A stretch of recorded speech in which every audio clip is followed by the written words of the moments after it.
Saudara Menteri Keuangan Sri Mulyani bilang resiko utang jatuh tempo tidak akan jadi masalah jika APBN kredibel dan kondisi politik stabil. Salah satu utang jatuh tempo yang tinggi disebabkan penarikan utang yang jumlahnya besar pada saat pandemi COVID-19. Jadi kalau pengelolaan utang itu, kalau ada pokok yang jatuh tempo, risiko yang dihadapi oleh suatu negara bukan pada magnitude-nya, tapi apakah kemampuan negara tersebut melakukan revolving pada biaya yang dianggap fair, itu menjadi salah satu bentuk risiko. Jadi kalau negara ini tetap kredibel, APBN-nya baik, kondisi ekonominya baik, kondisi politiknya stabil, maka revolving itu sudah hampir dipastikan risikonya sangat kecil karena market beranggapan negara ini akan tetap sama, sehingga jatuh temponya seperti yang terlihat di sini 2025, 26, 27 yang kelihatan daham tinggi itu tidak menjadi masalah selama persepsi terhadap APBN, kebijakan fiskal, ekonomi dan tentu politik tetap sama. Tapi kalau salah satu bergerak, maka yang tadinya pemegang surat utang negara kita, pemegang surat utang negara itu tidak jatuh tempo terus pengen diambil hasilnya gitu Pak, tapi mereka tetap membutuhkan untuk alat investasi, jadi mereka pasti revolve, kecuali panik, kecuali mereka berpikir lagi negara ini udah nggak bagus aku keluar. Makanya stabilitas dan kredibilitas serta sustainabilitas itu menjadi penting. Itu satu yang ingin saya sampaikan kepada Bapak dan Ibu sekalian. Kedua, mungkin angka-angka yang di 2025, 67 ini tinggi, jangan lupa Bapak dan Ibu sekalian, di ruangan ini kita juga pernah diskusi ya, pandemi COVID-19 yang waktu itu membutuhkan hampir 1.000 triliun belanja tambahan, dan untuk nambah belanja sebesar itu pada saat tadi penerimaan negara yang dibacakan oleh Pak Wihadi turun 19% karena ekonominya berhenti kan Pak waktu itu, maka defisit kita tinggi. Nah waktu itu Komisi 11 dengan kita serta Pak Peri, Bank Indonesia setuju melakukan burden sharing. Burden sharing itu menggunakan surat utang negara yang maturitasnya maksimum 7 tahun ya Pak Ria. Jadi kalau tahun 2020 maksimum dari jatuh tempo dari pandemi kita itu semuanya di 7 tahun, dan memang ini sekarang konsentrasi di 3 tahun terakhir, 5, 6, 7, sebagian di 8. Nah inilah yang kemudian mungkin menimbulkan persepsi kok banyak sekali utang numpuk, karena itu adalah biaya pandemi yang kita mayoritas kita isu surat utangnya berdasarkan agreement waktu itu Komisi 11 kita dengan Bank Indonesia untuk melakukan burden sharing agar neraca BI-nya tetap baik, fiskalnya tetap kredibel, politik juga acceptable. Kita akhirnya menyetujui, menyepakati instrumen tersebut. Saudara, tahun depan pemerintahan Joko Widodo menetapkan defisit APBN di kisaran 2,45 hingga 2,82% dari PDB. Di saat yang bersamaan ada utang negara senilai 788,6 triliun yang jatuh tempo. Rekor pula. Nah, sehatkah ekonomi Indonesia? Kompas Bisnis sudah bersama Bima Yudhistira, Direktur Eksekutif Center of Economic and Law Studies atau CELIO. Selamat pagi Mas Bima. Selamat pagi. Mas Bima, ini kan utang terus naik, bahkan cetak rekor ya. Tetapi tahun 2023 ini penarikan utang mulai hati-hati, indikatornya itu dipangkas dari target. Nah, apakah pada akhirnya pemerintah sadar harus berhati-hati atau seperti apa Mas Bima? Ya, justru yang menarik dari keterangan Ibu Menteri Keuangan tadi adalah karena pada waktu pandemi terjadi penarikan utang, terutama dalam rangka stabilitas keuangan, maka ini jadi pelajaran adalah jatuh temponya kan banyak menumpuk di 2025 dan ke depannya. Oleh karena itu harusnya kerangka kebijakan ekonomi maupun APBN-nya dibuat lebih hati-hati. Tapi ini ternyata tidak tercermin dari program-program pemerintah.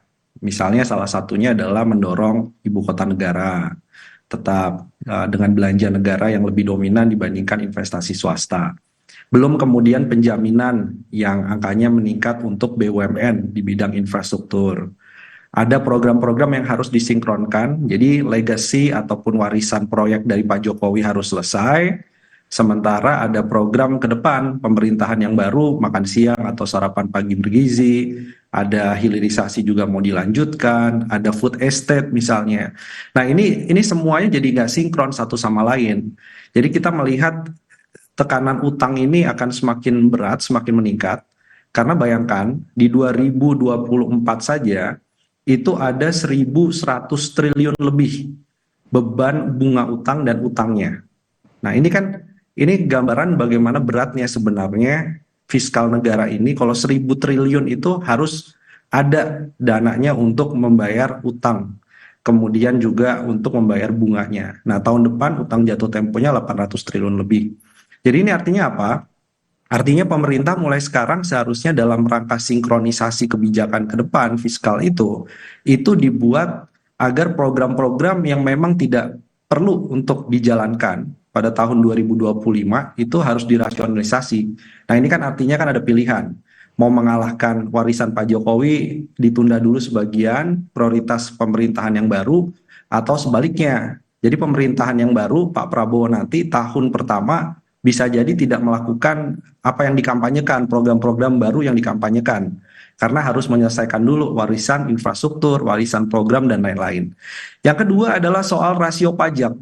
Jadi rasio pajak kita untuk membayar utang tadi salah satunya dari penerimaan pajak dan bukan pajak. Yang pajak ini, rasio pajak terhadap produk domestik bruto atau rasio pajak, ini bayangkan di 2014 itu 10,8%. Kemudian 2023 itu 10,3%. Yang artinya kemampuan negara di dalam membayar utang melalui pajak itu pun juga menjadi semakin melemah sebenarnya dalam jangka yang cukup panjang itu. Artinya kalau tahun depan kemudian tiba-tiba belanjanya meningkat, butuh rasio pajak yang besar, timbul pertanyaan di masyarakat. Kira-kira apa pungutan pajaknya? Nah ini kan jangan sampai ini kan menimbulkan juga tekanan pada daya beli. Kalau tekanan daya beli karena pajak kelas menengahnya dinaikkan seperti PPN 12%, efeknya apa? Efeknya ke ekonomi. Efeknya pertumbuhan 5,1 sampai 5,5% tahun depan juga susah tercapai. Nah jadi saya melihat banyak sekali kontradiksi-kontradiksi di mana pemerintah bilang di satu sisi ada beban utang yang sangat besar, rasio pajak kita masih kecil, tetapi ada ambisi untuk mengobrol program-program yang membutuhkan anggaran sangat besar ke depannya. Oke, artinya memang di pemerintahan yang baru ini harus dilihat juga ya, maksudnya skala prioritas mana yang harus dilanjutkan karena dari warisan pemerintahan sebelumnya, kemudian juga nanti harus dihitung juga terkait dengan kebijakan apa nih yang bisa dilakukan setelah melanjutkan yang sebelumnya, kebijakan-kebijakan yang sebelumnya. Nah, Mas Bima, ini kan ada utang jatuh tempo yang rekor di tahun depan. Nah, tapi di saat bersamaan, defisit APBN juga diperlebar. Apakah bisa disimpulkan bahwa utang tahun depan yang akan dibayar ini itu dengan utang yang baru atau gimana? Ya, yang dikatakan revolving itu kan artinya pemerintah membayar utang jatuh tempo kepada kreditur, kepada mereka yang membeli surat utang sebelumnya, dengan harapan, nah ini catatannya, dengan harapan mereka yang sudah mendapatkan uang dari pemerintah karena pembayaran jatuh tempo itu dimasukkan lagi kepada instrumen surat utang pemerintah yang baru. Artinya memang gali lubang tutup lubang. Kalau itu tiap tahun terjadi, tapi tahun depan mungkin angkanya akan jauh lebih besar. Nah, pertanyaan besarnya adalah sekarang ini banyak investor yang mempertanyakan kredibilitas soal APBN. Karena apa? Karena banyak sekali tadi program-program yang belum selesai di era Pak Jokowi, bahkan bagaimanapun dipaksakan ibu kota negara itu masih dalam progres yang sangat jauh misalnya, dan masih butuh APBN yang sangat besar. Sementara di sisi yang lain program-programnya tadi mengantri banyak sekali ini ke depannya program pemerintahan Pak Prabowo. Nah ini yang jadi pertanyaan, trust investor untuk menaruh kembali uangnya sehingga pemerintah bisa terus melakukan gali lubang tutup lubang terus seperti ini, dan kemudian ini yang membuat APBN terus berjalan. Nah itu pun juga masih menjadi teka-teki karena sebelumnya pun ketika dipaparkan anggaran makan siang gratis, anggarannya sangat besar, kemudian program-program ke depannya membutuhkan biaya yang sangat besar. Ini yang jadi pertanyaan untuk meyakinkan para pelaku pasar yang memegang surat utang ini apa yang mau dikorbankan. Nah, ini yang belum ketemu jawabannya. Karena kemarin kan misalnya ada Tapera. Tapera kenapa? Ini kan berlaku 2027 betul. Tetapi kenapa sudah ramai sekarang? Karena ini ada upaya penghimpunan dana publik sebenarnya untuk membeli surat utang pemerintah melalui skema Tapera, Tabungan Perumahan Rakyat. Ini untuk menjaga-jaga sebenarnya agar ketika investor ragu terhadap membeli kembali surat utang pemerintah Indonesia, ini ada perbankan, ada dana publik, salah satunya adalah Tapera tadi, untuk menjaga agar tidak terjadi outflow ataupun uang yang kemudian keluar karena investor ya tidak digantikan oleh institusi yang lainnya dalam memegang surat utang pemerintah. Nah, jadi ini yang nggak terpecahkan. Sekarang kalau misalnya pemerintah melakukan penerimaan pajak yang lebih besar agar APBN-nya bisa lebih terjaga defisitnya, siapa yang mau dipajaki sekarang? Yang dipajaki lebih tinggi kenaikannya.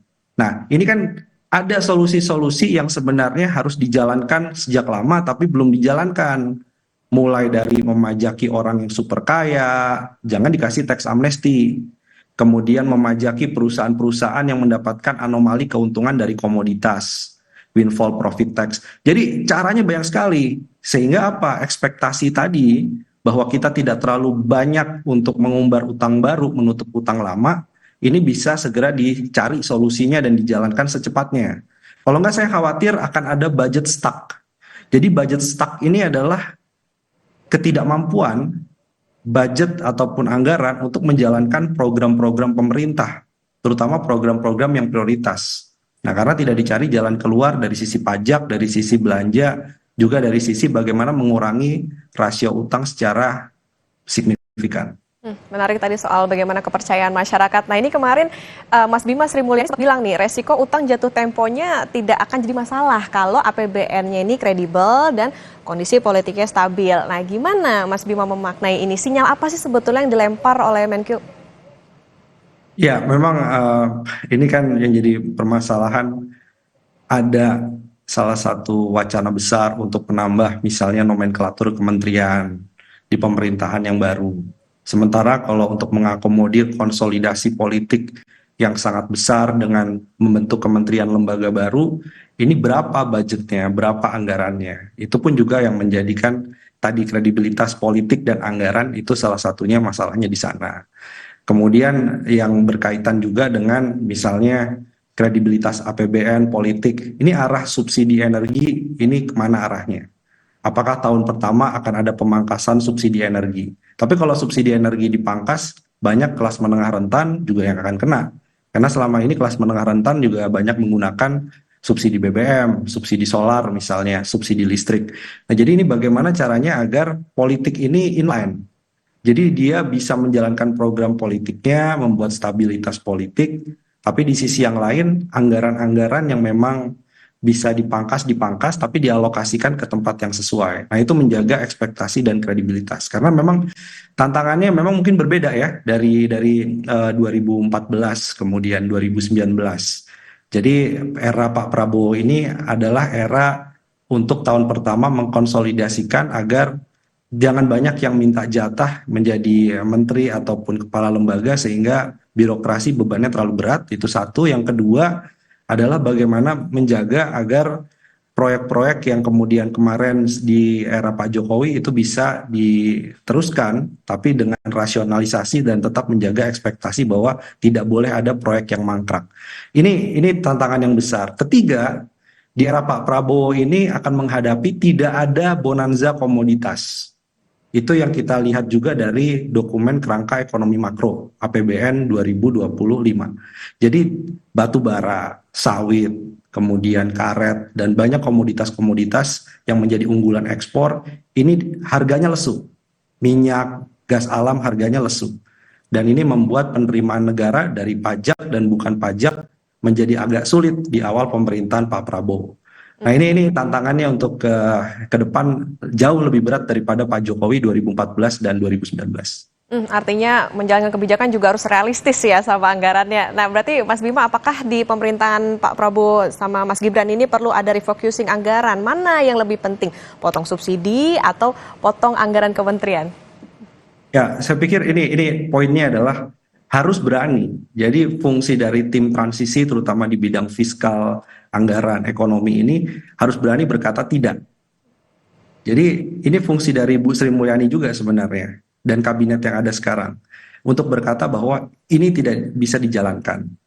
Ini yang harus kemudian menjadi prioritas. Itu yang kemudian harus jadi rem. Sehingga di tahun pertama rasionalisasi kebijakan programnya memuaskan publik, memuaskan dulu yang memilih misalnya Pak Prabowo, tapi juga di satu sisi dari sisi anggaran lebih kredibel. Karena kalau tidak, ini saya lihat situasi eksternal, global, kurs rupiah, ya, ekspektasi inflasi, minat investasi untuk masuk, ini akan menjadi batasan-batasan yang akan menghambat jalannya pemerintahan yang baru kalau tidak hati-hati. Jadi itu fungsinya untuk melakukan refocusing, kemudian rasionalisasi dan berani berkata tidak. Bahwa ada program yang lebih penting Pak, ini ditunda dulu untuk tahun kedua dan tahun ketiga. Ini yang perlu ada yang rem, kalau tidak ya defisit kita nanti akan diutak-atik, wacananya muncul, perlu nggak Undang-Undang Keuangan Negara 2003 itu kemudian diperlebar batas defisit anggarannya. Jadi nanti pembahasannya khawatir ke arah sana. Dan itu ternyata juga kurang begitu bagus bagi rating surat utang kita dan kemampuan menyerap dana publik untuk pembiayaan pembangunan. Oke, refocusing, berani berkata tidak, kemudian juga bisa rasional. Nah, singkat saja Mas Bima, ini mitigasi apa sih jadinya yang perlu dilakukan? Soalnya kan ada program makan siang bergizi gratis, tapi utang juga jatuh temponya rekor. Perlu nggak sih menyiapkan instrumen darurat misalnya saat pandemi ada burden sharing atau gimana nih nanti? Saya pikir harus ada skema debt swap atau pertukaran utang jatuh tempo itu dengan program. Jadi timnya Pak Prabowo itu disarankan membuka ruang dialog bagi para kreditur untuk menukar program sarapan bergizi gratis ataupun makan siang gratis, susu gratis, karena ada kaitannya dengan penurunan stunting dan penurunan angka kemiskinan misalnya, itu bisa bicara dengan kreditur untuk mengurangi pokok utangnya. Dan itu pernah dilakukan Indonesia misalnya di tsunami Aceh. Ya, dengan beberapa kreditur, kemudian untuk mengkonservasi hutan juga bisa dilakukan pengurangan pokok utang. Jadi alih-alih kita membayar utang jatuh tempo yang nilainya sangat besar tadi, sebagian bisa dikurangi pokok atau bunganya dengan program-programnya Pak Prabowo. Itu harus ada kreativitas untuk melakukan itu. Ya, itu saya kira salah satu jalan keluarnya. Dan kalau pajak sekali lagi, jangan pajak kelas menengah, tapi pajaki mereka yang selama ini mendapatkan berbagai fasilitas tapi belum patuh pembayaran pajaknya. Itu yang harus dikejar. Oke, pada intinya adalah harus dilihat nanti gimana berjalannya pemerintahan Pak Prabowo setelah Presiden Jokowi, soal gimana nanti skala prioritasnya untuk kebijakan, kemudian juga tadi yang paling menarik adalah soal harus berani berkata tidak begitu untuk kebijakan-kebijakan yang mungkin bisa boros buat anggaran. Terima kasih Mas Bima Yudhistira, Direktur Eksekutif Center of Economic and Law Studies atau CELO. Sehat selalu Mas Bima. Terima kasih. Saudara anggota Komisi 10 DPR fraksi Partai Demokrat Anita Jakoba mengamuk pada kinerja Nadiem Makarim soal penggunaan anggaran pendidikan. Informasi selengkapnya usai jeda.